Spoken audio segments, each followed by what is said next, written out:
Locate the center of the lamina Schumann figure ಅಂತ ಕೇಳಿದ್ದಾರೆ.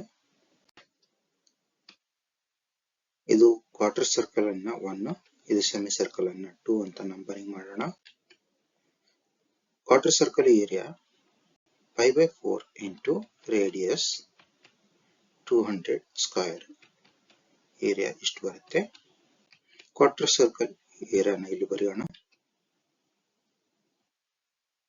Quarter circle centroid y axis ಇಂದ 4r/3π r 200, 4r/3π, x Axis ಇಂದ 4r/3π r 200.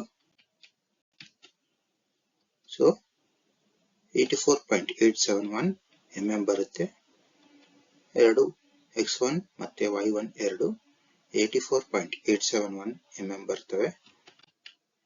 x1 y1 ಬರೆಯೋಣ. Next semi circle area radius 100 mm. So area 2 π/2 into 100 square. Area ಎಷ್ಟು ಬರುತ್ತೆ? Area 2 ಬರೆಯೋಣ.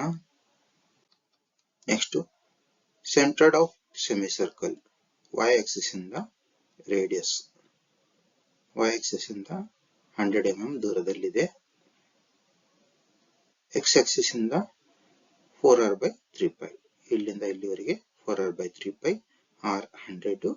So ಇಲ್ಲಿಂದ ಇಲ್ಲಿವರೆಗೆ 100, ಇಲ್ಲಿಂದ ಇಲ್ಲಿವರೆಗೆ 4r/3π, ಇಲ್ಲಿಂದ ಇಲ್ಲಿವರೆಗೆ 4r/3π. x2 y2 ಬರೆಯೋಣ. ನೆಕ್ಸ್ಟ್ x ಬಾರ್ ಈ ಫಾರ್ಮುಲಾದಿಂದ ಬರುತ್ತೆ, y ಬಾರ್ ಈ ಫಾರ್ಮುಲಾದಿಂದ ಬರುತ್ತೆ. a1 x1 a2 x2 ಎಲ್ಲ ವ್ಯಾಲ್ಯೂಸ್ ಅನ್ನು ಸಬ್ಸ್ಟಿಟ್ಯೂಟ್ ಮಾಡೋಣ. x ಬಾರ್ ಇಷ್ಟು ಬರುತ್ತೆ, y ಬಾರ್ ಇಷ್ಟು ಬರುತ್ತೆ. ಫೈನಲಿ ಸೆಂಟ್ರಾಯ್ಡ್ ಅನ್ನು ಲೊಕೇಟ್ ಮಾಡೋಣ. ಸೆಂಟ್ರಾಯ್ಡ್ y ಆಕ್ಸಿಸ್ ಇಂದ ಇಷ್ಟು ದೂರದಲ್ಲಿದೆ, x ಆಕ್ಸಿಸ್ ಇಂದ ಇಷ್ಟು ದೂರ